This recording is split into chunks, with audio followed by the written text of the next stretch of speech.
Kejadian pasal 14 ayat 1 sampai 16 dengan judul perikop Abram mengalahkan raja-raja di timur dan menolong Lot.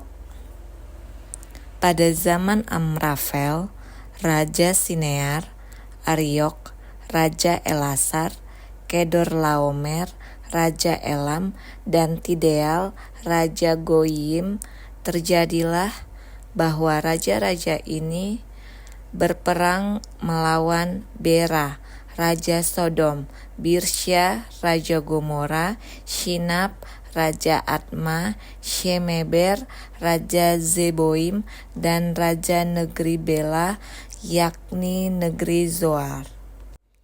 Raja-raja yang disebut terakhir ini semuanya bersekutu dan datang ke lembah Sidim, yakni Laut Asin. 12 tahun lamanya mereka takluk kepada Kedorlaomer. Tetapi dalam tahun yang ke-13 mereka memberontak. Dalam tahun yang ke-14 datanglah Kedorlaomer serta raja-raja yang bersama-sama dengan dia. Lalu mereka mengalahkan orang Refaim di Asiterot Karnaim, orang Zuzim di Ham, orang Emim di Syawe Kiryataim, dan orang Hori di pegunungan mereka yang bernama Seir, sampai ke Elparan di tepi padang gurun. Sesudah itu, baliklah mereka dan sampai ke En-Mispat, yakni Kades, dan mengalahkan seluruh daerah orang Amalek dan juga orang Amori yang diam di Hazezon Tamar.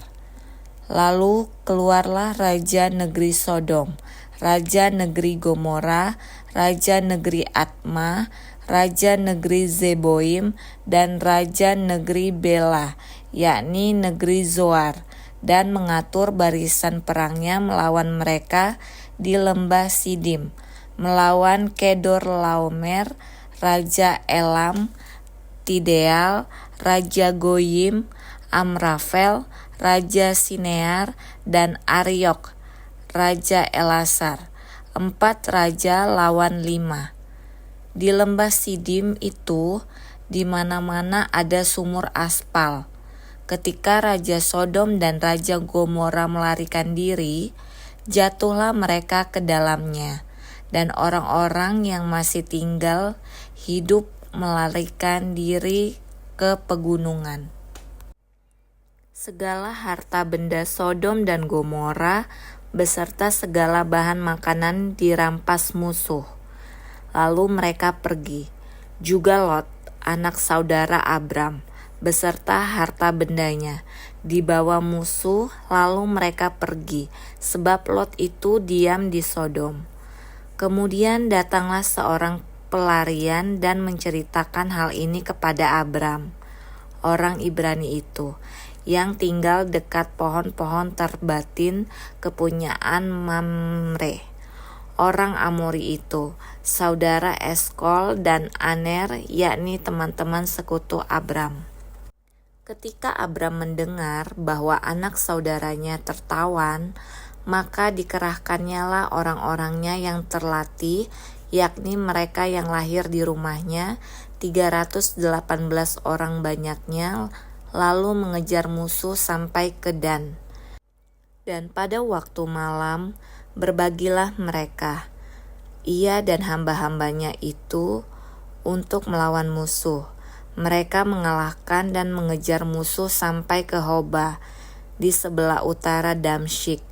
Dibawanyalah kembali segala harta benda itu, juga Lot, anak saudaranya itu, serta harta bendanya dibawanya kembali. Demikian juga perempuan-perempuan dan orang-orangnya.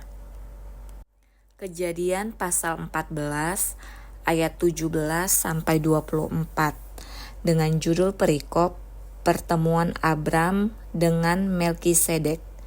Setelah Abram kembali dari mengalahkan Kedorlaomer dan para raja yang bersama-sama dengan dia, maka keluarlah Raja Sodom menyongsong dia ke lembah Syawe, yakni lembah raja.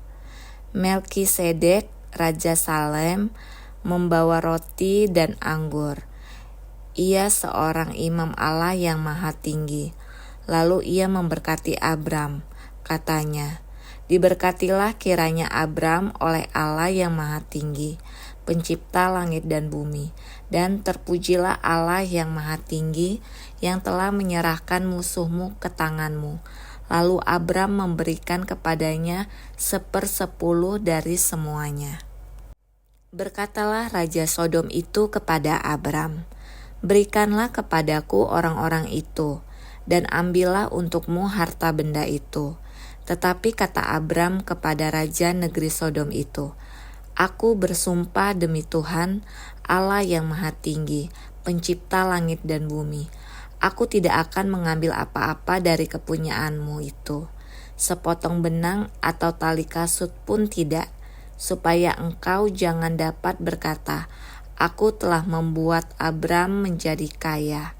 Kalau aku, jangan sekali-sekali, hanya apa yang telah dimakan oleh bujang-bujang ini dan juga bagian orang-orang yang pergi bersama-sama dengan aku, yakni Aner, Eskol, dan Mamre.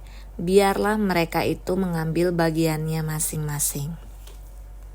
Kejadian pasal 15 ayat 1-21 dengan judul perikop Perjanjian Allah dengan Abram, janji tentang keturunannya.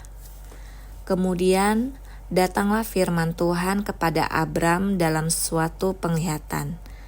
"Janganlah takut, Abram, akulah perisaimu, upahmu akan sangat besar." Abram menjawab, "Ya Tuhan Allah, apakah yang akan engkau berikan kepadaku? Karena aku akan meninggal dengan tidak mempunyai anak, dan yang akan mewarisi rumahku ialah Eliezer, orang Damsyik itu." Lagi kata Abram, "Engkau tidak memberikan kepadaku keturunan, sehingga seorang hambaku nanti menjadi ahli warisku." Tetapi datanglah firman Tuhan kepadanya, "Demikian, orang ini tidak akan menjadi ahli warismu, melainkan anak kandungmu. Dialah yang akan menjadi ahli warismu." Lalu Tuhan membawa Abram keluar serta berfirman, "Coba lihat ke langit, hitunglah bintang-bintang. Jika engkau dapat menghitungnya, maka firman-Nya kepadanya, demikianlah banyaknya nanti keturunanmu." Lalu percayalah Abram kepada Tuhan, maka Tuhan memperhitungkan hal itu kepadanya sebagai kebenaran. Lagi firman Tuhan kepadanya, "Akulah Tuhan yang membawa engkau keluar dari Ur Kasdim untuk memberikan negeri ini kepadamu menjadi milikmu." Kata Abram, "Ya Tuhan Allah, dari manakah aku tahu bahwa aku akan memilikinya?" Firman Tuhan kepadanya, "Ambillah bagiku seekor lembu betina berumur 3 tahun, seekor kambing betina berumur 3 tahun, seekor domba jantan berumur 3 tahun, seekor burung tekukur, dan seekor anak burung merpati." Diambilnyalah semuanya itu bagi Tuhan, dipotong 2, lalu diletakkannya bagian-bagian itu yang satu di samping yang lain. Tetapi burung-burung itu tidak dipotong 2. Ketika burung-burung buas hingga pada daging binatang-binatang itu, maka Abram mengusirnya. Menjelang matahari terbenam, tertidurlah Abram dengan nyenyak. Lalu turunlah meliputinya gelap gulita yang mengerikan.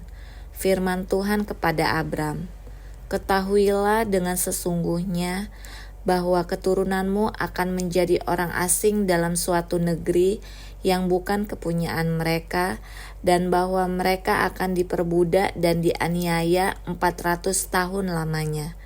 Tetapi bangsa yang akan memperbudak mereka akan kuhukum, dan sesudah itu mereka akan keluar dengan membawa harta benda yang banyak. Tetapi engkau akan pergi kepada nenek moyangmu dengan sejahtera. Engkau akan dikuburkan pada waktu telah putih rambutmu. Tetapi keturunan yang keempat akan kembali ke sini. Sebab sebelum itu kedurjanaan orang Amori itu belum genap. Ketika matahari telah terbenam dan hari menjadi gelap, maka kelihatanlah perapian yang berasap beserta suluh yang berapi lewat di antara potongan-potongan daging itu. Pada hari itulah Tuhan mengadakan perjanjian dengan Abram serta berfirman, "Kepada keturunanmu lah kuberikan negeri ini, mulai dari sungai Mesir sampai ke sungai yang besar itu, sungai Efrat, yakni tanah orang Keni, orang Kenas, orang Kadmon, orang Het, orang Feris, orang Refaim, orang Amori, orang Kanaan, orang Girgasi, dan orang Yebus itu."